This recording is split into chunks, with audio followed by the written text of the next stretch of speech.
Hey guys, so a little bit of a change of pace today. I wanted to talk about the pay-to-win aspects of Black Desert. Now, before I go any further into this, I do want to go on record of stating that personally, this doesn't bother me in the slightest. If I want to throw a little bit of money at a game that I love playing and that I play month after month, then that's not a problem. The money that I spend on Black Desert is less than what I would spend if I was to buy a new game each month. I really don't feel that this is damaging to the game in any sense. However, what I did want to do is just cover some of the aspects that make Black Desert pay to win. Now, it really does come down to your interpretation of whether something is pay to win when you have to buy direct power from a marketplace, or whether convenience becomes pay to win. Now, when it comes to Black Desert, this is purely convenience. If you throw money into this game, you will save a lot of time. And I do mean a lot of time. You're about to see exactly why. Now, I do want to go on record as well of stating that not everything on the Pearl Shop is pay to win. Buying pets is incredibly convenient, although you could loot just as you want to. Without buying pets, you're going to really struggle. You're definitely not going to be able to pull the bigger numbers of silver per hour. Thankfully though, pets can be bought from the marketplace if people list them, and also they do start to get given away in events. On PC there are a lot of events that come and go where you can get pets. Costumes as well, although they give some good benefits, 10% experience isn't a game breaking thing and you can literally buy them off the marketplace. I've bought multiple costumes over my time playing for various of my characters, and it doesn't become an issue because people will always sell them. Now, the pay to win aspects come from things you can't buy on the marketplace.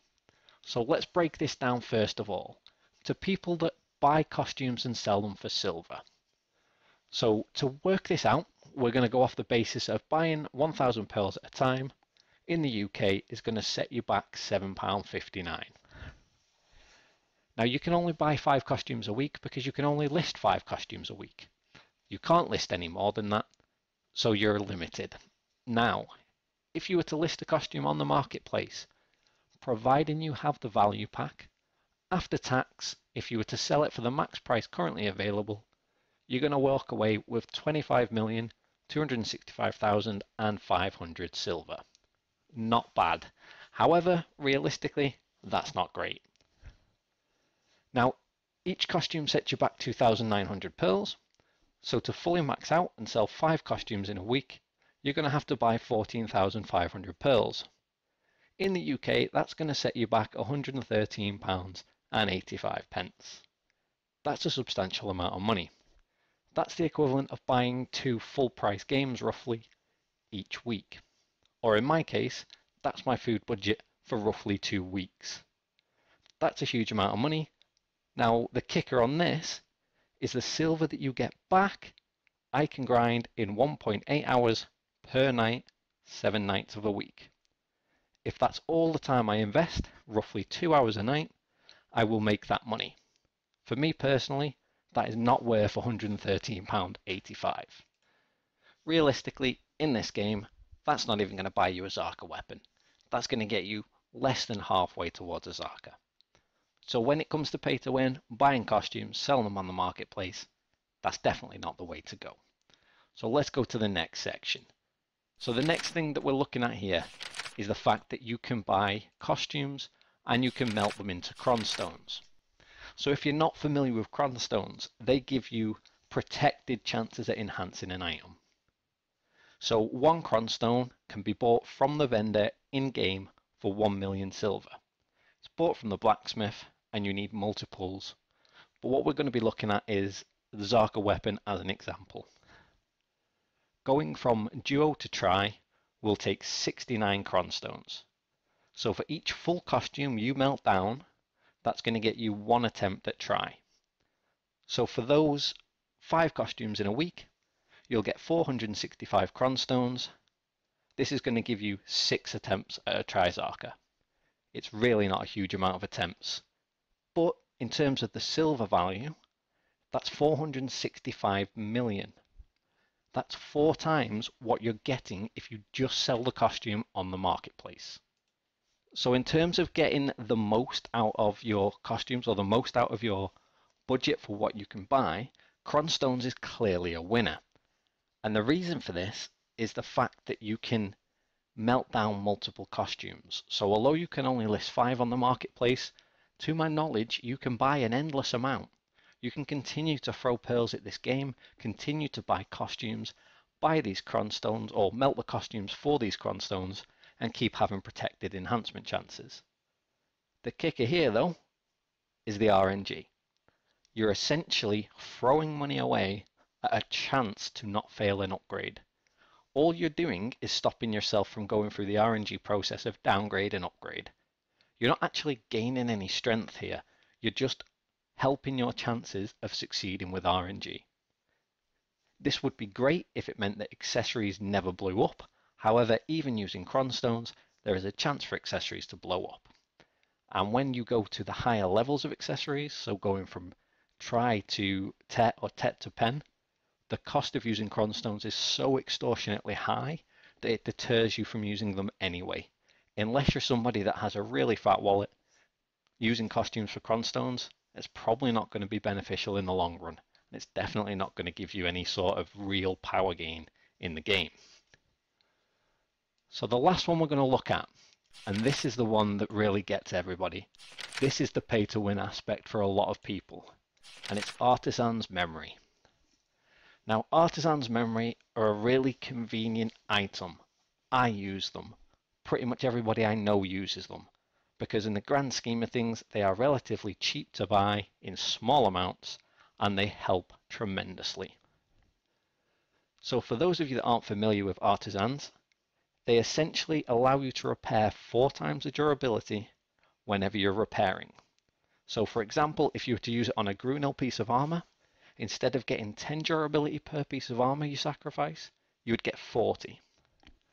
It's not a good use on Grunel, however, when you're repairing boss gear and you're using memory fragments that give you 1 durability, and with the current price of them on the market at 1.3 million, you're paying 1.3 million per durability. Getting an item from 0 to 100 would cost you in excess of 100 million. Artisans cut that in 4. These items really are convenient, and this is where you get the value for money. So if you were to take those 14,500 pearls that you used to buy the 5 costumes that would net you that 100 million in silver, or would get you the Cronstone attempts for 6 Zarka, and buy the Artisan's Memory equivalent, you would actually get a silver value return of 1,248,000,000. So instead of 1 durability per memory fragment, you would be getting 4. So instead of spending over 5.2 million per 4 durability, you would only be spending 1.3 million. Now this is the bit that everybody considers pay to win. This for me personally is a real convenience factor, and I'm glad that it's in the game. However, I can see how annoying it can be for people that don't have the money to spend on this game. Personally, I'm never going to put this much money into the game. £113 in a week is just not even possible for me. I probably won't even spend that in 3, 4, 5 months playing this game. It's just not something that I can continue to pay for. There are people out there though that will invest a lot of money in this game, and for that their reward is that they don't have to spend as much time grinding the silver in game. Now, although the artisans don't directly translate into money for the player, so they can't just go out and buy those Tet or Pen items on the marketplace, what they can do is save an awful lot of silver on the upgrading and then the enhancing of their gear through the durability. That means that failing is not such a big deal because you can repair it back quickly. So this just gives you some of the idea of why people consider this game pay to win. I think these examples are pretty clear-cut examples of how there is a convenience factor baked into the Pearl shop. Now for me personally, if I go out to work and I earn a lot of money and I want to spend that money on my hobby, then by all means that's my prerogative and that's down to me to do. However, this game does reward people for doing that, and people need to understand that that is an option in this game. However, there is nothing in the Pearl Shop that will give somebody direct power above and beyond what you can get by just playing the game. In fact, by just playing the game, you can match somebody in time that has paid £113 a week. Keeping in mind how the game's releasing on Xbox as well, how the content's currently being released to us, people spending more are just as gated as the rest of us. There is no way that they can effectively buy the full boss sets off the auction house or off the marketplace without throwing hundreds upon hundreds, thousands upon thousands of pounds into this game, just selling 5 costumes a week to get silver directly. Yes, they can do that, and if they want to, by all means, go ahead and do it, because chances are they just have the money to do it. And it sucks to be the rest of us who don't have the money or the ability to do that, but for me personally, I would much rather spend the money on something else. For those people, otherwise, that are just spending a bit of money here or there, the best sort of avenue to spend your money is going to be Artisans Memory. It's hands down going to give you the best return on investment, especially in the long run where you're going to be repairing full boss gear, where you're going to need to keep getting that durability increased because all you're doing is failing enhancements. So this was just something that came to me today at work. I was literally sat there working out the figures, looking at where the value was in terms of what you can invest money-wise and what you get back from the game, and whether or not there was anything that I could do to help speed up my progress currently.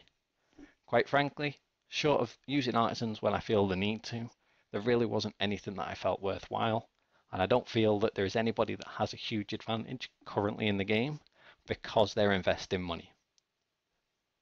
Thought this might be interesting for some of you. I know that there's a lot of information to take on. People might not really be interested in the numbers or really care about this.